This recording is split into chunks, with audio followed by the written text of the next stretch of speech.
Hello, everybody. Welcome to today's lesson. Let's go over today's lesson objective. So, today we will identify physical characteristics of the sun, earth, and moon. Okay, let's go over our lesson success criteria before we get into our lesson. So, we have two lesson success criteria for this lesson. So, our first one is that I can identify physical characteristics of the sun, earth, and moon. And the second is I can identify what materials the sun, earth, and moon are made out of. All right. And first, before we get into our lesson, let's figure out some vocabulary. So, the first one is going to be physical characteristics. For those of us who need a refresher, physical characteristics are characteristics that can be observed or measured. So, we can see this in color, melting point, conductivity, like can electricity pass through it, states of matter, different things that we can observe and that we can measure. Those are physical characteristics. Okay, now let's go ahead and get into what our actual definitions are of the sun. So, the sun is the star at the center of our solar system that supplies heat and light to the earth, and its enormous gravity keeps the solar system in orbit. So, our sun is the center of the solar system, and it is the only source in our solar system for heat and light. So that is the definition of the sun. The sun is a star at the center of our universe.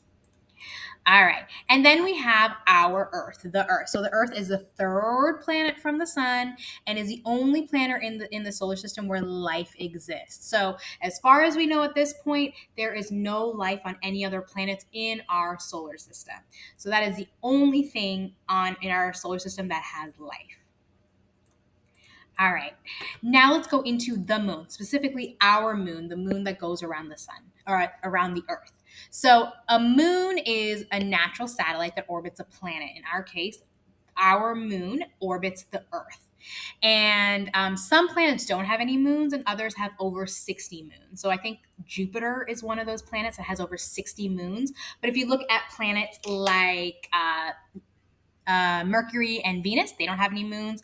And some of them have multiple ones, like Mars, I think, has two moons. So just a little bit of information so we can make sure that everything. Oh, and I forgot a vocabulary word. So our last vocabulary word is atmosphere. So atmosphere is a layer of gas surrounding planet Earth that is held in place by gravity. So that is atmosphere. Other planets and moons have atmosphere as well, and we will go into that in just a little bit. All right, let's go ahead and talk about the sun. So, the sun is a star at the center of our solar system, like we said before, right? So, our sun is a star in the middle of our solar system, and everything revolves around our sun due to its gravitational pull. It is the sun, if you see right here, it kind of looks like, it's kind of like a ball of fire, right?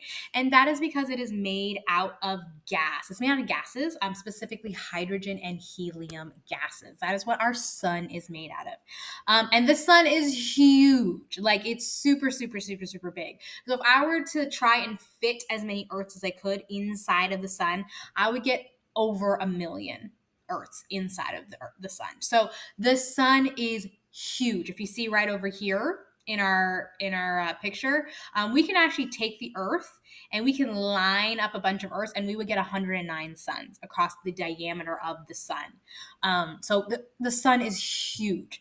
Because the sun is so big, the mass of it, right, or the amount of matter that it has, creates a lot of heat and pressure. So this heat and this pressure causes the hydrogen and the helium gases in the sun to fuse together, and that's what equals heat. So the sun is kind of literally on fire because the hydrogen and the helium gases are fusing together, and that's what's causing heat to be emitted. So that's what gives us all of our light, that's what gives us all of our heat.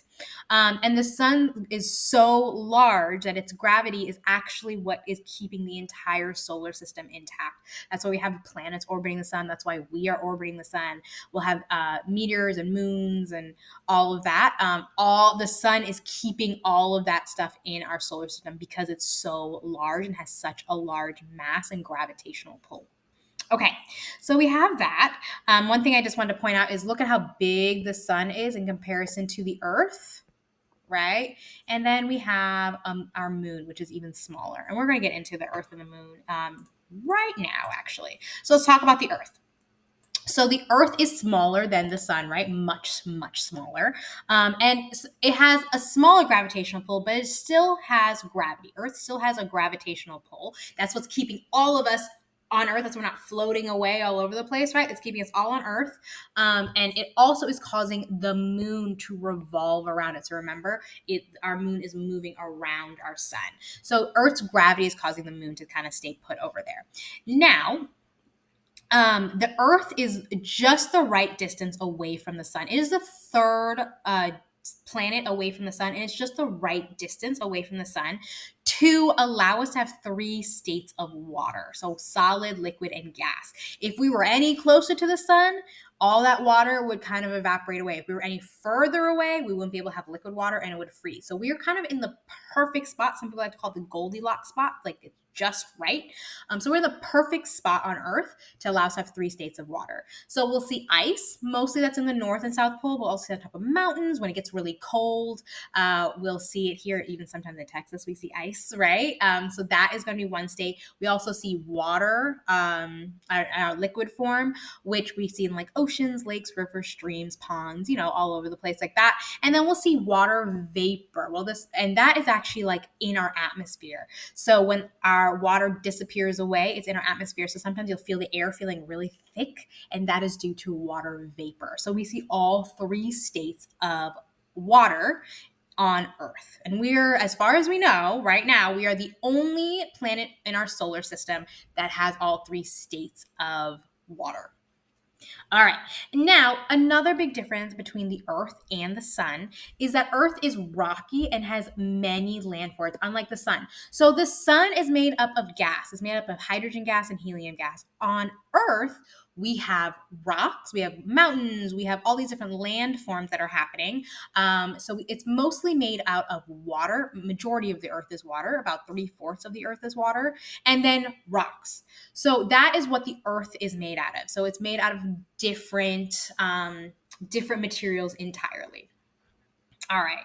Now let's go ahead and look at the moon that orbits our Earth. So the moon is smaller than the Earth. Actually, if we were to take the moon and we were to line them up, we would need 4 moons to go across this Earth, the diameter of the Earth. The moon is Earth's only moon. Like I said, other planets in our solar system have multiple moons. Some don't have any. And it has much less of a gravitational pull than the Earth. So the moon has 1/6 of the gravitational pull of the Earth, meaning it's not really pulling objects towards it or keeping it in orbit. We don't have like a natural satellite around the moon, right? So it is 1/6 of the gravitational pull of Earth. The moon does have a thinner atmosphere, right? So there is gas in the moon's atmosphere, but it's very, very, very, very, very thin. So this is actually why we'll see a lot more craters on the moon. So if you see all these like little black spots right here, those are craters on the moon. So what that means is a meteorite, which is basically a big rock, came down and hit the moon. So we see that happening a lot because that's a really thin atmosphere. In Earth, it's actually pretty rare for a meteorite to hit our surface, the Earth's surface, because our atmosphere because of all the friction and the pressure, it kind of causes it to dissolve away or make it really much smaller. So it's pretty rare for a meteorite to hit our Earth. On the moon, we kind of see this all the time. The atmosphere is really thin. But just like the Earth, the moon is made out of rocks. So that's kind of also why we'll see all these dents in the moon. It's made out of rock. So those meteorites are hitting the surface of the Earth or the moon, which is made out of rocks, and that's what's causing all of our craters. All right, so we kind of talked about our characters of the Earth, the sun, and the moon. So let's go over some of the highlights, right, of the atmosphere and water comparison. So the sun, it has hot gases in the atmosphere. So that's what the sun's atmosphere is made out of, hydrogen and helium. It does have an atmosphere, but it's made out of hot gases, hydrogen and helium. It's kind of like being set on fire, all that pressure. But there is no water on the sun. It's too hot. So there is no water on the sun that we know of, and we don't even know if it has the particle or the elements to make water. So We have that on the sun. Now let's look at the earth. Earth has oxygen and nitrogen in the atmosphere. So that is like what we breathe. So that is what we have in our atmosphere. And it's covered with mostly water. So 3/4 of our earth is covered in water. Most of the earth is water. Now comparing that to the moon does have an atmosphere, but it's very, very thin. It's so thin that we almost can't even measure it. It's very, very thin. There is some, but it's barely there. And right now, we don't know how much water is on the moon, right? There is like been some studies that have shown there is like ice on the moon, but we're not really sure how much. And those articles, we're not entirely sure. So right now, the amount of water is not known on the moon at this point. Okay, so those are our general overview of the Earth, the Sun, and the Moon. Let's go over our lesson objectives. So today we identified physical characteristics of the Sun, the Earth, and the Moon. So thank you all so much for joining me for this lesson. I hope this was helpful. I hope you enjoyed it. Make sure you go ahead and check out your must-dos and your should-do activities, and I will see you next time. Bye, everybody.